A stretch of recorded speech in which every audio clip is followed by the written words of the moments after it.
Hello everybody, welcome back to Cure for the Common Game. Today, deck number 462. The deck we've been waiting for forever. We finally got the Urza card. Now, I know it's not new, we've had it for a little while, but it's taken me a while to accumulate the cards to build this deck, and I'm telling you, this is not a super-powered version of Urza, but it's still kind of expensive what I normally do. But I can see this. You can spend as much money as you want to building an Urza. I mean, it is. So, one of the things I wanted to do was, in addition to make a good playable deck with Urza, I wanted to hit. You can't put all the Urza cards in one deck because that's, I don't know, a couple thousand probably. But I did want to hit the highlights. You know what I'm saying? So, it is an artifact-centric deck, obviously. We did, and luckily enough, it took me a while to build this. So because I would have put the engine in there just because I had an engine, and the engine's gone now. So I don't know. I kind of like that it maybe opens up another slot that I would have used for the engine. I don't know, but anyway. I guess first we'll hit the story points. The first three cards I put before I ever got the card. I had a deck box with the sleeves in there, and the first three cards I put in there was the mine, the power plant, and the tower. I put those in there very first thing because I knew the three Urza lands had to go in. I didn't put the Urza's factory in there because, quite frankly, it's terrible. Academy Runes is a perfect, it's as close as we can get. Of course, there's Academy Runes and Talera West. We can't run Talera Academy because it is also banned. But, I mean, there are a ton of actual just Urza stuff. Let's see. I'm trying to look through. Okay, that may be it for the Urza stuff. Is it really? Here we'll go with mana production. Shoo. We'll start there. So we have a Soul Ring, the Fractured Power Stone, because, hey, Plane Chase is getting more and more popular. We play it a lot. Foundry Inspector is going to, of course, reduce the cost of all the artifacts. Helm of Awakening is going to reduce the cost of the everything. So, High Tide, we are playing mono blue, as much colorless as this is. We can't forget we're playing mono blue. Heartstone is going to reduce the activation of Urza. And there may be a few other creatures in the deck with activation costs, like, I don't know, Urza's good friend Memnarch. I wouldn't have thought. Well, I say I wouldn't have thought of Memnarch. Good friend of mine, Danny, you're probably watching. Thank you, Danny. He built his Memnarch or his Urza deck first, and I remember the first time he played it, it was Urza Memnarch, and I like to think that I would have actually mentally wound up there, but I don't know. But in a heavy artifact deck where all your artifacts tap for blue, Memnarch seems like a good call. As well as, Unwinding Clock to make sure that you can activate Urza a lot. Basalt Monolith, Ethereum Sculptor is going to make your artifacts cheaper. Sapphire Medallion, your blue stuff cheaper. And Blinkmoth Urn to get just all of that mana at the beginning of your turn. Do have a little bit of card draw here. Howling Mine. Now, there are a few of the older artifacts that I'm not, don't know what Howling Mine does. And a few of these older artifacts work only if they are untapped. Now, Howling Mine is one of those. As long as Howling Mine is untapped, you draw 2 cards during your draw step. So it is, a thing that a lot of people are doing is to run a Howling Mine, but you don't want to give your opponent that card draw. So on your turn, you untap, Upkeep, draw, and you draw your 2. And then you're going to tap your Howling Mine for a blue mana so that no one else gets that extra draw. I mean, in that case, it is a really good diamond. Have the Archmage. I don't know when this guy started. Urza's probably what did it for him. Now, I know Future Sight is not that amazing of a card, but I like it. I have always liked it. Future Sight is amazing with any of those artifact cost reducers and a Sensei's Divining Top. You can legit just draw your deck. Now, I know that kind of flies in the face of what Urza does, and the cards have to be in the deck in order for him to cheat them out. But we have a Brainstorm and a Rhystic Study. I've had one Rhystic Study all this time, one full one, and kind of wondering where it was going to land, and I was like, well, Urza seems like the guy. As far as like here, let's get into our creatures. We're not exactly creature rich here, but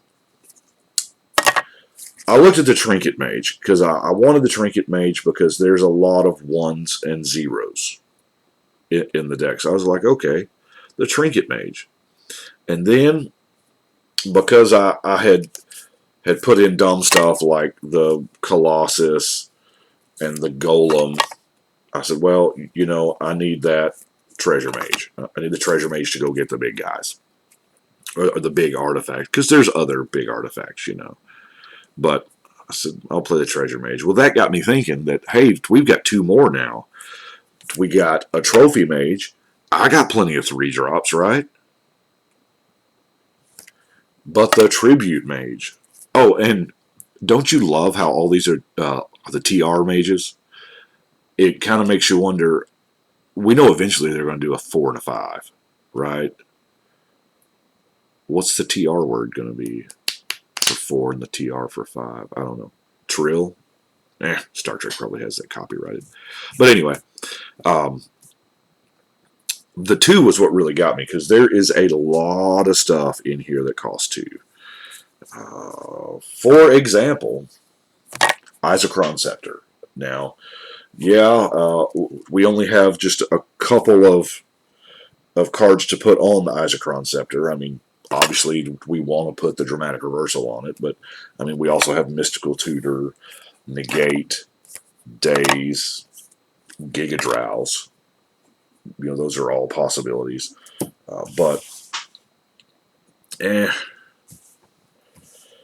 Let's see, where are we at? I guess we only got 2 more what I would call removal. Supplant Form, of course, bounces and copies. And then the Evac. Evac, I have no problem running. It is not... If you guys could see my trade monitor, you'll see that as I am listing the decks on Architect, of course, I'm still in the process of listing all of them on Architect. I'm well up over 100 now. It's an amazing deck site. You'll see the deck link to this deck in the show notes down there. As I run across Cyclonic Rios, I'm taking them out and replacing them with something. So that's just my personal thing. So let's see. Let's look at some just good old-fashioned artifact goodness. Got to have the Shimmer Mirror because it's going to make all our artifacts, which is a large chunk of our deck, have flash. The copy stuff, the copy enchantment, Sculpting Steel, Phyrexian Metamorph. Psychosis Crawler is, I guess, could be a total win con in that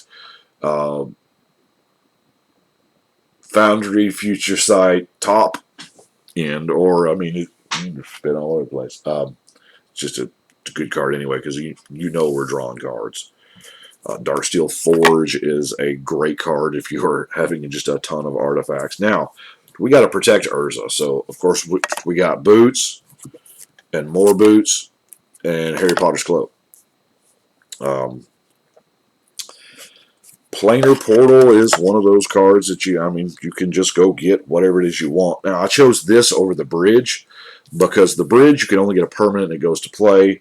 We might want to get something else. We might want to get something non-permanent. Of course, I'm running a junk diver to get back any artifacts that may be in the yard. The Juggernaut is just a huge beater, as is the Master of Ethereum. Fabricate is a great, great card. Now, Soul to Be Digger is a card that I have always loved. I've loved this card since Alliances came out. I have played it. I think every copy I own is in a deck somewhere. Love it, love it. I mean, yeah, it's not really protecting you against mill, but in a deck with the portal, you can reuse the same card over and over if you want to. If that's a thing you need to do. If you need to Word of Invention every single turn or what have you, those are things you can do. Now, I am also running a Ley Line of Anticipation because here again, don't tell JLK that I don't have any more Veldoc and Ores, because the Veldoc and Ore is the obvious choice for the deck. The Voltaic Key is, the more artifacts you play, the better the key gets. Aetherflux Reservoir has a real potential to, especially if you get the Urza gig going and you're just shuffling and casting. Hey, let's look at some degeneracy, shall we? Now, the Spellbook was one of the early picks, and I was like, well, Spellbook's pretty decent, because there's a real chance we may have a ton of cards. And I was like, but wait a minute. This is a Spellbook that's a Mox Sapphire.